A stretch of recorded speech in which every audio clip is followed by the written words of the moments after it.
Welcome to Get Into the Act. I'm your host, John Berg, with the Sacramento County Office of Education. Get Into the Act is a series of video presentations brought to you by the California Department of Education's Middle and High School Improvement Office. Renowned educators who are passionate about student learning and achievement will share research-based strategies to help middle grades teachers ensure success and close the achievement gap for their students. Each presentation focuses on one or more of the 12 Taking Center Stage Act 2 recommendations. Dr. Douglas Reeves is the founder of the Leadership and Learning Center. He has worked with education, business, nonprofit, and government organizations throughout the world. The author of more than 20 books and many articles on leadership and organizational effectiveness, he has twice been named to the Harvard University Distinguished Authors Series. Dr. Reeves was named the Brock International Laureate for his contributions to education, received the Distinguished Service Award from the National Association of Secondary School Principals, and was awarded the Parents' Choice Award for his writing for children and parents. This is the second session of a four-part series of videos by Dr. Douglas Reeves. In this video segment, Dr. Reeves will be focusing on making assessments work. This video focuses on formative assessments and shows the difference between objective and subjective assessment. Today I'm going to provide a little bit of context for this particular presentation, and then we'll talk about making assessment work in the real world, including how we can make common formative assessment effective for you. We'll explore the leadership and learning matrix, and then talk about the differences between objective and subjective assessment. And maybe you'll find out there aren't as many differences as you thought. We'll conclude with some new evidence on the power of nonfiction writing. This is the second in a four-part series. The first part was all about rigor. Today we'll talk about assessment. The third part considers accountability. And the fourth part explores teacher leadership. Now, whenever you look at somebody's advice on assessment or any other field of teaching and leadership, the first question you want to ask is it working? Take a look at the demographic characteristics before you. This is the story of a district that for 11 consecutive years has been one of the national leaders in education, in leadership, in policymaking, and yet look at the demographics. 80% free and reduced lunch, 68% minority enrollment, more than 40 languages. That's not the prescription you normally associate with such academic progress. But look what happened. Because before we talk about assessment, I want you to know that the recommendations I'm about to make to you have got legs. Didn't just work as a flash in the pan, but have worked long-term and successfully over the spectrum of many grades. At the elementary level, only 11% of students were meeting standards in 1998. By 2006, the schools that had more than half the kids meeting those standards were at 94%. Indeed, last year, they're at 100%. In middle school, this is what's most important to you. Back in 1998, there was not a single middle school in the system that had more than half the kids passing English. By 2006, every single middle school met that standard. And best of all, they have tripled the number of students in middle school taking advanced subjects. Now, the kids are still poor. Nobody changed ethnic identity. This is all about teaching and leadership intervention. And did that hard work in middle school pay off in the high school? Take a look. Back in 1998, there were only 17% of the high schools that had more than 80% of kids passing English language arts. 8 years later, every single high school met that standard, but it's better than that. Because of the hard work done in middle school, they have dramatically increased the number of students taking and passing advanced placement exams, and in particular, the most underrepresented students, minority males, have increased significantly in their numbers and percentages taking and passing advanced classes in high school. In other words, when we focus on teaching and leadership with particular emphasis on getting assessment right, it works. It works over the long term, and it works for all students. So let's think about how to make formative assessment work. Let's begin by asking the question, what makes an assessment formative anyway? I mean, everybody watching this knows the difference between summative and formative. After all, summative, that's that stuff we do at the end of the year when the feedback is basically too late to do anything about it. And formative is all that stuff during the year. Well, not necessarily. What makes an assessment formative is that you use it in a way to inform teaching and learning. And unfortunately, there's lots of exams that happen during the year where they're one shot and you're done, where the feedback may not come back for weeks or even months. That's not formative. That's just one more bad summative assessment done earlier. To really have formative assessment be meaningful, the purpose has got to be clear, and that is to improve teaching and learning. Think, for example, of the music teacher. Think of the coach. They give formative assessment all the time, and their one and only purpose is to give feedback to improve student performance. Or, if you don't like those examples, think about something that really resonates with every parent and teacher of middle school kids. The kid, remember, won't sit still. He won't pay attention. He's unable to concentrate until you turn on an electronic game. Dr. Jeff Howard, the founder of the Efficacy Institute, calls this the Nintendo effect. This is the kid who can't focus, can't concentrate, but once you turn on Nintendo, will sit there with his eyes on the machine, focused, not moving a follicle of hair for hours. Am I right? Now, what's the difference between Nintendo and what a lot of us do in class? What does Nintendo give students? It gives them feedback. Feedback that is immediate, feedback that is specific, feedback that is accurate, feedback that is incremental, feedback that is designed to improve performance. Indeed, listen to students while they play Nintendo. What do they say? I want to get to the next level. Now, the feedback's pretty brutal. Remember, they die at the end of the game. But they don't get discouraged. They come back because the feedback was immediate, specific, and accurate. Friends, that's formative assessment, as good as it gets. But let's not just stop with assessing kids. If we're really going to be serious about formative assessment, we have to think of assessment for us as well. In fact, there's not a child anywhere who's going to be more accountable than the adults are. And so we have to think about measuring implementation. If we believe writing is important, how frequently do we do it? If we believe that collaboration is important, how effectively do we do it? If we think that giving accurate and consistent feedback to kids is important, can we measure the implementation of our improved feedback systems? You've heard a lot of strategies in your time as an educator. Do we measure ourselves and our implementation as carefully as we measure our kids? So, if you believe that accountability is more than test scores, then take a look at the Leadership and Learning Matrix. This is a powerful way for us to understand the interaction between what we do and what students achieve. On the vertical axis, you'll see achievement of results. Now, I'll let you define that. That may be percent proficient, that may be percent passing advanced classes. Use whatever's appropriate for your school. And on the horizontal axis, we have from low to high the deep implementation of effective teaching and leadership strategies. Now let's consider each quadrant in the matrix. In the upper left-hand corner, where you've got great results, but low implementation, no idea how you got there. My friends, that's not good, that's just lucky. You were in the right place at the right time, or as we say in Boston, you were born on third base and you thought you hit a triple. Now come on. That doesn't reflect our teaching strategy or our leadership. That's just good fortune, and it is not sustainable. Those of you who have been in what used to be suburban schools and are now increasingly urban know exactly what I mean. When lucky was conflated with being good. Lucky isn't good enough. We've got to focus not only on scores, but on what we do as educators.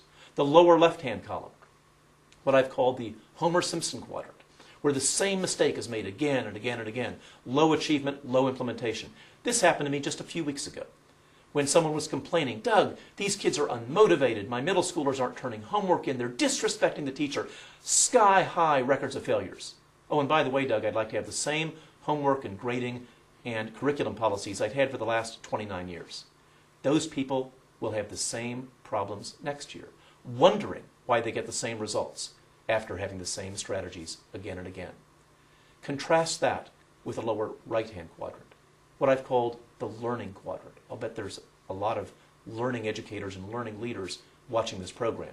You're not happy with your scores yet, but there is an enormous difference between someone on the lower right-hand quadrant who's using what we're learning in these programs. You're doing more writing, more effective feedback, better curriculum. You're using all of those things and more, changing your schedule, changing your curriculum, and improving your effectiveness. Now, you haven't seen scores rise to the level that you'd like yet. But is there a difference between that person and in the lower left-hand corner, the Homer Simpsons who repeat the same mistake year after year? I submit there's an enormous difference. And that's why accountability has to include what you do, not just test scores. Now, some of you watching are in the upper right-hand quadrant. You are the leading quadrant. High scores and deep implementation. Good on you.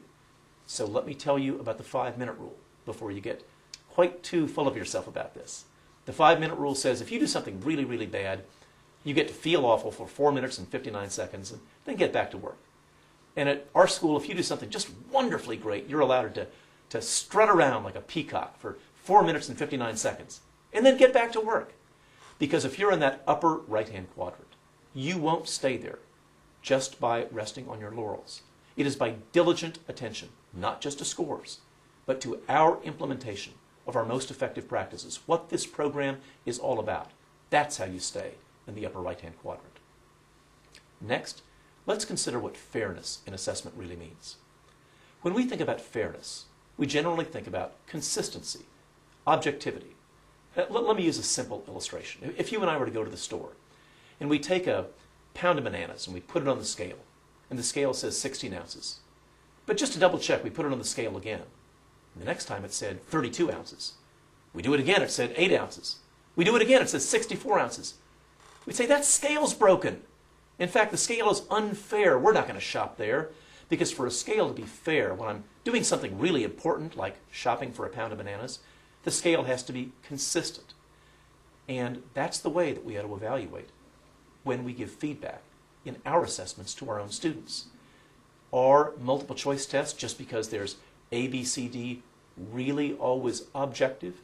In fact, you and I have both seen tests, I'll bet we've taken a few in our lives, where we could argue about what the best answer really is. Or maybe that there's no correct answer there. Just because something has a restricted answer set, A, B, C, D, doesn't mean that it's objective. Conversely, and here's the big challenge for this program, just because something is a performance assessment involving writing, speaking, demonstration, or otherwise showing their level of proficiency, that doesn't mean it's subjective. In fact, a really good multiple choice test can have a measurement of its objectivity, of its consistency, of its reliability. Some people use coefficient alpha. That's beyond the scope of today's presentation, but trust me, it's a measurement of consistency. And when we say that the consistency is about 80%, it's pretty darn good. In fact, it's good enough for high-stakes tests.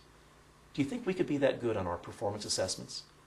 All that means, that 80% level of consistency, is that 8 out of 10, 4 out of 5 teachers agree on what proficient means.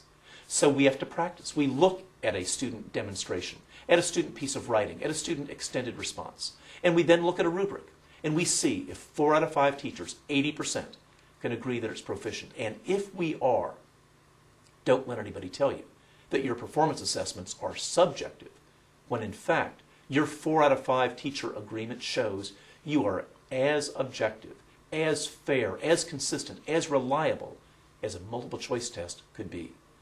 The key, in other words, to fairness in assessment is not format. The key is consistency. Finally, I'm going to share with you some new information about the power of nonfiction writing.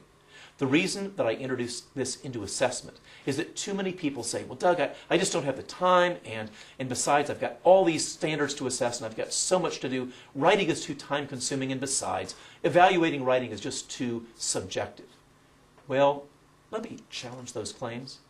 People say that I don't have time for writing, and that if I spent too much time on writing, then I wouldn't have time for test prep. And if I then don't do that time on test prep, then my state test scores are going to decline. So the theory would be the schools that do spend more time on writing, particularly as I define it, nonfiction writing, persuade, describe, compare, contrast, explain, and so on.